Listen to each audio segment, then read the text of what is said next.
নমস্কার বন্ধুরা, আজকে আপনাদের সাথে আম দিয়ে পায়েস বানানোর রেসিপি শেয়ার করব বলে চলে এসেছি।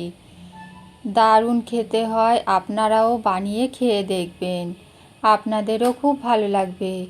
আমাদের বাড়ির সবার খুব ভালো লেগেছে, দারুণ টেস্টি হয়েছিল পায়েস। আপনারাও আমি যেভাবে বানিয়েছি সেইভাবে বানিয়ে খেয়ে দেখবেন।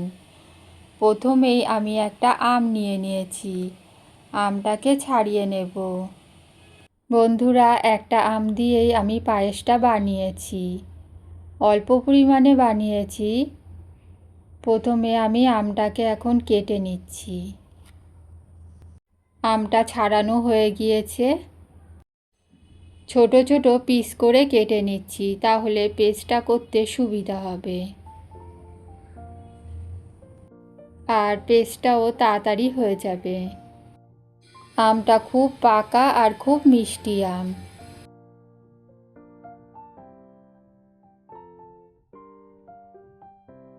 আমটা মিক্সি জারের মধ্যে দিয়ে দিয়েছি। এবার পেস্টটা তৈরি করে নিয়ে আবারও আপনাদের কাছে ফিরে আসছি।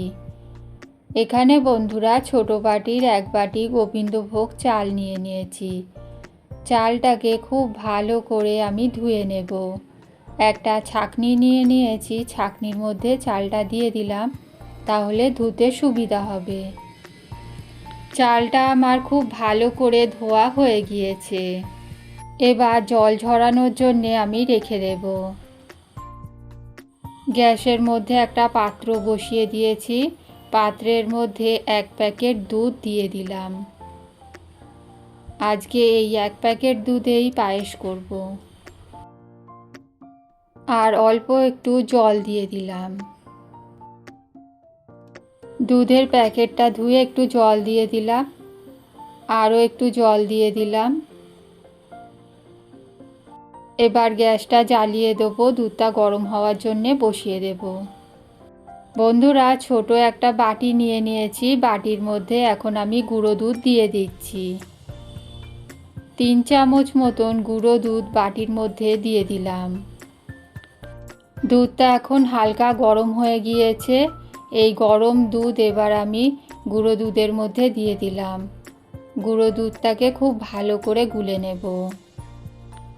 এইভাবে গরম দুধ দিয়ে গুলে নিলে গুঁড়ো দুধে কোনো ডেলা ভাব থাকবে না। পরিমাণ মতন গরম দুধ দিয়ে দিলাম। এবার গুঁড়ো দুধটাকে খুব ভালো করে এখন আমি গুলে নিচ্ছি। গুঁড়ো দুধটা খুব ভালো করে গুলে নিয়েছি, এবার আমি রেখে দেব। আর দুধটা এখন টকবক করে ফুটছে। এবার চালটা আমি দিয়ে দিলাম। চামচ দিয়ে নেড়েচেড়ে খুব ভালো করে চাল আর দুধটাকে এখন আমি মিশিয়ে নিচ্ছি, যাতে চালটাও ডেলা পেকে না থাকে। এবার সেদ্ধ হওয়ার জন্য রেখে দেব। মাঝে মধ্যে একটু নেড়েচেড়ে দিতে হবে। মাঝে মধ্যেই নেড়েচেড়ে আমি রান্না করে নিচ্ছি। চালটা যতক্ষণ সেদ্ধ না হচ্ছে ততক্ষণ রান্না করে নিতে হবে। বন্ধুরা, কিছুক্ষণ রান্না করে নিয়েছি, চালটা এখন সেদ্ধ হয়ে গিয়েছে। এখন দুধটা অনেকটাই ঘন হয়ে গিয়েছে। দেখুন বন্ধুরা, চালটা খুব ভালো করে সেদ্ধ হয়ে গিয়েছে, আর সেদ্ধ করতে হবে না। একটা তেজপাতা ছিঁড়ে দিয়ে দিলাম। আর মিষ্টির জন্যে আমি এখানে নকুনদানা দিয়ে দিচ্ছি। আপনারা যেমন মিষ্টি খাবেন সেই পরিমাণে চিনি দিয়ে দেবেন। আমি এখানে আমার আন্দাজ মতন নকুনদানা দিয়ে দিচ্ছি। একটা ছোট এলাচ থেতো করে রেখেছিলাম, সেটা আমি দিয়ে দিলাম।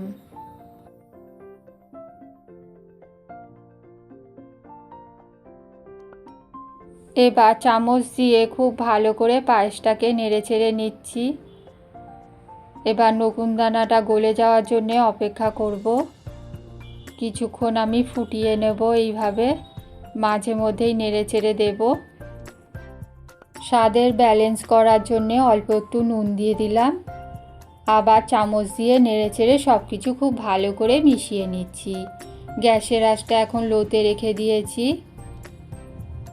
দুধটা এখন অনেকটাই ঘন হয়ে গিয়েছে। এবার আমের পেস্টটা দিয়ে দেব। আমটাকে একটু জল দিয়ে পেস্ট করেছিলাম, সেই পেস্টটা দিয়ে দিলাম। আবারও চামচ দিয়ে খুব ভালো করে নেড়েচেড়ে নিচ্ছি।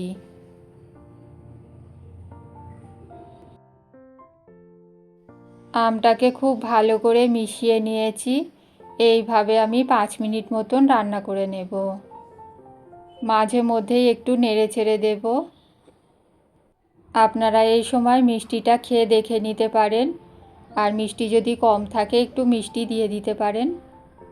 বাটির মধ্যে একটুখানি আমের পেস্ট ছিল, সেটাও দিয়ে দিলাম। আবারও সব কিছু খুব ভালো করে আমি মিশিয়ে নিচ্ছি। বন্ধুরা, দারুণ খেতে হয়েছিল। আমের পায়েস এইভাবে বানিয়ে খেয়ে দেখবেন। আমাদের বাড়ি সবার খুব ভালো লেগেছে, আশা করছি আপনাদেরও খুব ভালো লাগবে। দারুণ টেস্টি হয়। যেই দুধটা গুলে রেখেছিলাম সেই দুধটা এখন আমি দিয়ে দিচ্ছি। আবারও সব কিছু খুব ভালো করে আমি মিশিয়ে নেব। চামচ দিয়ে নেড়েচেড়ে সব কিছু এখন আমি মিশিয়ে নিচ্ছি। মাঝে মধ্যেই নেড়েচেড়ে আমি রান্না করে নেব। আরও 2 মিনিট মতন রান্না করে নেব। বন্ধুরা, আমের পায়েসের রেসিপিটা ভালো লাগলে একটা লাইক দিয়ে দেবেন। নতুন বন্ধু হলে চ্যানেলটা সাবস্ক্রাইব করে আমাদের পাশে থাকবেন, আর অল নোটিফিকেশানটা অন করে রাখবেন। তাহলে আমি যখনই ভিডিও ছাড়বো আপনাদের কাছে নোটিফিকেশান পৌঁছে যাবে। আর সুন্দর সুন্দর কমেন্ট করবেন, সেই কমেন্ট পড়ে আপনাদের ভিডিওগুলো আমি দেখে নেব। আর খুব ভালো লাগলে একটু শেয়ার করে দেবেন, আর একটা হাইপ দিয়ে দেবেন। বন্ধুরা, আমের পায়েস রান্না হয়ে গিয়েছে। এবার আমি গ্যাসটা বন্ধ করে দিয়েছি। একটা বাটির মধ্যে এখন আমি আমের পায়েসটা তুলে নিচ্ছি। দেখুন বন্ধুরা, পায়েসটা খুব সুন্দর হয়েছে, একদম পারফেক্ট হয়েছে, আর ঘনও হয়েছে, আর খেতেও দারুণ হয়েছিল। বাড়িতে অবশ্যই বানিয়ে খেয়ে দেখবেন। আমাদের বাড়ির সবার খুব ভালো লেগেছে।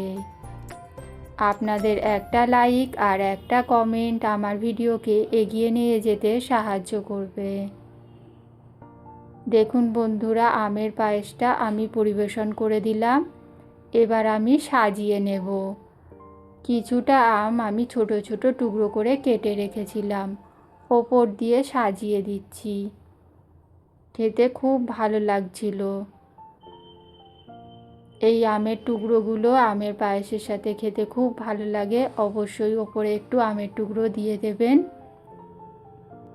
আর আমের টুকরো না দিলেও হবে, তাছাড়াও খেতে ভালো লাগবে। দারুণ লোভনীয় হয়েছিল। এরকমভাবে আমের পায়েস বানিয়ে খেয়ে দেখবেন।